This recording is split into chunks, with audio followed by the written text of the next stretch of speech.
Hello guys, welcome back to सट्टेबाज trader.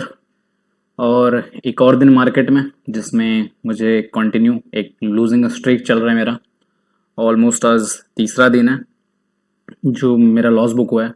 आज भी मेरा वही हुआ सेम जो हमेशा होता है, 40-50 पॉइंट मेरे डायरेक्शन में गया, मतलब ऑलमोस्ट 1500 रुपये तक मैं देख चुका था प्रॉफिट। बट एक स्पाइक में सडनली वो प्रॉफिट भी गया और उसके बाद मेरा 900 रुपये का ये जो एसएल दिख रहा है, 900 रुपये एग्जैक्टली ये सिस्टम में मेरा लगा हुआ था, तो ये तुरंत हिट हो गया। और ये जो 25 रुपये का प्रॉफिट है ये तो चलो मार्जिन वाला था। ये जो सेकंड ट्रेड मैंने लिया जो मुझे नहीं लेना था, प्लान यही था कि एक ट्रेड के बाद क्लोज कर देना है।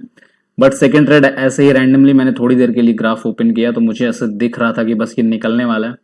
तो मैंने 2-3 रुपए का ऐसा छोटा सा निफ्टी में कि हाँ 100 के अराउंड मैंने बाई किया, तो मैंने सोचा था 94-5 पे भी आएगा तो मैं निकाल दूंगा। बट मेरा टारगेट था कि 10-20-30 पॉइंट निकलेंगे बहुत तेजी से, मतलब उसी मोमेंट पे कॉल की साइड जाने वाला था, अप साइड में। बट वैसा हुआ नहीं, 2-3 पॉइंट नीचे गया, मैंने तुरंत सेल कर दिया। आपको दिख रहा होगा 225 का लॉस, मतलब 3 पॉइंट पे मैंने बुक किया। ऑल वो भी नहीं लेना था, प्लान यही है कि एक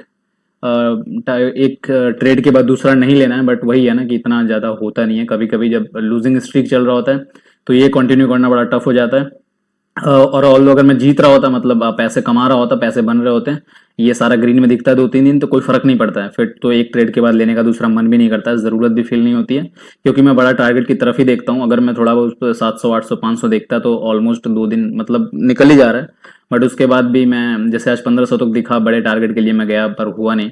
मैं अपना ट्रेड दिखा देता हूँ मैंने कहाँ एग्जीक्यूट किया था। ये है बैंक निफ्टी का चार्ट। तो बैंक निफ्टी पहले आज गैप डाउन ओपन हुआ, सबको दिखा होगा, और उसके बाद गैप डाउन ओपन होने के बाद से ही सीधा ये ऊपर की तरफ ही जाता रह गया, यहाँ से सीधे फ्लो में ऊपर गया था, यहाँ तक गया था। मैंने सोचा था यहाँ पे शॉर्ट करने का, मैं रिवर्सल में प्लान करता या फिर कॉन्टिन्यूएशन में प्लान करता।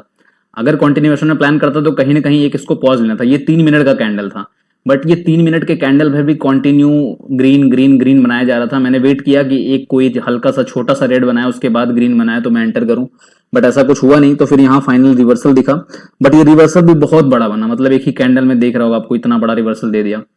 तो उसके बाद फिर एंटर करने का कोई सेंस नहीं बन रहा था। सेकंड कैंडल के बाद एंटर करते हैं तो डेफिनेटली रिवर्सल आता, देखो ये फिर हो गया वही चीज, यहाँ तक गया और उसके बाद फिर बहुत तेजी से रिवर्सल आया। और फिर मैं वेट कर रहा था कि अब किसी पॉइंट पे यहाँ पे एक अच्छा सिनेरियो दिख रहा था कि यहाँ से रिवर्सल हो रहा है। फिर मैंने यहाँ तुरंत ही एंट्री किया और जैसे एंट्री किया बहुत तेजी से नीचे गिरा और यहाँ तक आया था, इस पॉइंट तक। और मुझे 50 पॉइंट प्रीमियम में मिल रहे थे ऑलमोस्ट। मैंने अकबर, अब मैं ऑर्डर बुक दिखा देता हूँ आपको, मैंने ऑलमोस्ट शायद 1000 रुपये पे या हाँ 1000 रुपये पे ही मैंने सेल किया हुआ था।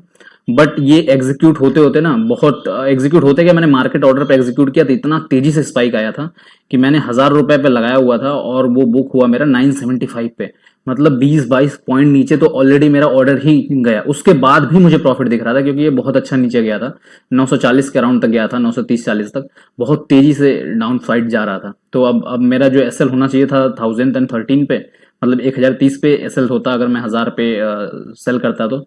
बट मैंने जब देखा था तो 998 था, लेकिन जैसे ही मैंने मार्केट ऑर्डर एग्जीक्यूट किया तो ये 975 पे एग्जीक्यूट हुआ, जो देख के थोड़ा बुरा तो लग रहा था, बट स्टिल प्रॉफिट में था, इसलिए कोई फर्क नहीं पड़ा क्योंकि ये जा ही रहा था नीचे और बहुत तेजी से गिर रहा था। और इसके बाद क्या हुआ वो तो मतलब अगले ही कैंडल में इतनी तेजी से स्पाइक दिया कि पूरा ये 1030-35 तक चला गया था, सॉरी 1020 तक गया था। और 1005 पे तो मेरा ऐसा ही था, ऑल एग्जीक्यूट हो भी गया तुरंत। तो उसके बाद ट्रेड क्लोज ही कर दिया मैंने, कुछ था नहीं बचा। और उसके बाद निफ्टी में मैंने जैसे दिखाया एक सिनेरियो था, वहाँ पे मैंने सोचा था कि मैं ट्रेड लूंगा और वो हुआ नहीं, वो भी लॉस में ही चला गया, 2-3 पॉइंट पीछे गया, मैं तुरंत एग्जिट कर दिया और मैंने डिसाइड किया कि और ट्रेड तो भी लेना नहीं है, फर्स्ट ट्रेड के बाद ही नहीं लेना था। तो अभी कंटिन्यूसली 2 या 3 दिन शायद लॉस हो गया। उसके बाद देख लो मार्केट थोड़ा सा ऊपर जाने के बाद ये रिवर्सल आया था, ये इस तरह का मैं कुछ कैच करना चाहता था कि कम से कम 3-4 कैंडल लगातार रेड रेड बनेगा एक रिवर्सल के बाद, ये यहाँ पे होना चाहिए था। मतलब ऐसे थ्योरेटिकली अगर देखे तो ऐसे यहाँ पे बनता तो मैं अच्छा खासा प्रॉफिट कैच करता। मेरा यही टारगेट था कि यहाँ तक एटलीस्ट आए और या तो फिर उसके नीचे आ जाता और अच्छी बात है। बट मार्केट सस्टेन कर गया, यहाँ तक गिरा और इसके बाद फिर से रिवर्सल ऊपर चला गया। और ऊपर जाने के बाद आपको दिख रहा होगा इसी के ऊपर ही सस्टेन किया, नीचे आया ही नहीं। और जो कि अच्छी बात है, जो लोग इन्वेस्ट करके रखे हुए हैं या फिर स्विंग ट्रेडिंग करते हैं, कि मार्केट थोड़ा हॉल्ट तो कर रहा है।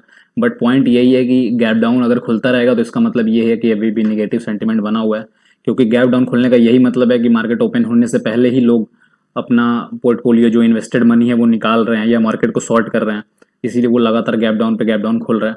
तो ये एक बुरी चीज़ है। और अदरवाइज अगर ये गैप अप खुलना स्टार्ट होता है तो ये गुड न्यूज़ होगा कि हाँ चलो ठीक है, मार्केट में जितना करेक्शन होना था हो चुका है, कोई क्रैश नहीं है और धीरे धीरे अब रिवर्सल होगा।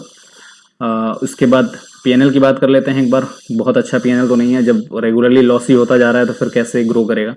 बट एनीवे जो मेरा काम है, मेरा मोटिव है वीडियोस बनाने का यही कि मैं लगातार अपने प्रॉफिट एंड लॉस दिखाते रहूँगा, ताकि अभी चलो 10-11 हज़ार 12 हज़ार लॉस कुछ नहीं होता। ये 2 लॉट से जिस दिन भी मैं ट्रेड करने लग गया, किसी एक ही ट्रेड में मेरा 7-8 हज़ार 10 हज़ार रिकवर हो सकता है 2-3 लॉट से जब भी मैं ट्रेड करने लग गया तो। बट पॉइंट यही है कि वो तभी होगा जब मैं कॉन्टिन्यूसली एक स्ट्रीक में प्रॉफिट करना स्टार्ट कर दूंगा तो, या फिर किसी मंथ बेसिस पे मेरा जो अच्छा खासा प्रॉफिट हो। जैसे ये इतना भी नहीं, मैं तो 5,000 रुपये लॉस दिखा रहा है, मतलब एक मंथ में करीब 10,000 15,000 प्रॉफिट जाए किसी मंथ में, उसके बाद मैं अपना लॉट साइज बढ़ाऊंगा। इतना कैपिटल है मेरे पास कि मैं ऐड कर सकता हूँ, बट स्टिल मैं एक में कर रहा हूँ।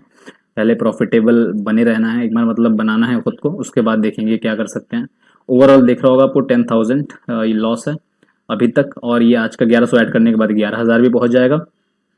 यहाँ पे देख लेते हैं पिछले जो कुछ दिनों से लगातार, यहाँ पे देखो ये तो 26 को छुट्टी थी शायद किसी चीज़ की, महाशिवरात्रि की छुट्टी थी शायद। उसके बाद 27th 28th यहाँ पे दिख रहा होगा 27 को 800 रुपये का लॉस। फिर ये कॉस्ट टू कॉस्ट था, टैक्स वगैरह लगाने के बाद 120 रुपये लॉस दिखा रहा है, मतलब 70-80 रुपये लॉस था।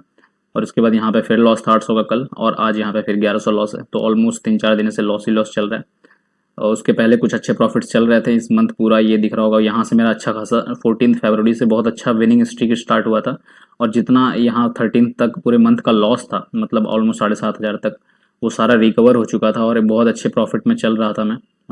कॉस्ट टू मतलब ठीक ठाक सब कुछ निकल रहा था month, but at the and ये सब लॉस में चला गया लास्ट वीक का। और उसके बाद इस वीक में, इस मंथ और इस वीक सब कुछ स्टार्ट अच्छा नहीं हुआ है। बट एनीवे डिसिप्लिन प्रोसेस को फॉलो करना है, आगे देखते हैं रिजल्ट क्या मिलता है। अगर नहीं सही लगता है तो फिर कुछ स्ट्रेटजी चेंज करने का सोचेंगे, बट स्टिल अभी कुछ दिन तक एटलीस्ट 10 दिन तो कंटिन्यू करना है इसको। मतलब ये 5 दिन जो आपको दिख रहा है यहाँ तक, और ये यहाँ 14 मार्च तक मैं कंटिन्यूसली यही फॉलो करने जा रहा हूँ, पर डे एक ट्रेड। और 14 मार्च के बाद हम देखेंगे कि क्या रिजल्ट निकलता है। और अगर ये वर्कआउट करता है तो जो लोग भी ट्रेड कर रहे हैं ऑलरेडी या मेरी वीडियोस देखते हैं, तो वो तुम भी फॉलो कर सकते हो। और डेफिनेटली अगर मुझे हुआ है तो तुम्हें भी प्रॉफिट होगा, और नहीं होता है तो हम कुछ नया स्ट्रेटजी ट्राई करेंगे, फिर आप वो ट्राई करना। और तब तक जब तक पैसे वगैरह नहीं है, पेपर ट्रेडिंग करो, मज़े करो, have fun, bye bye, take care.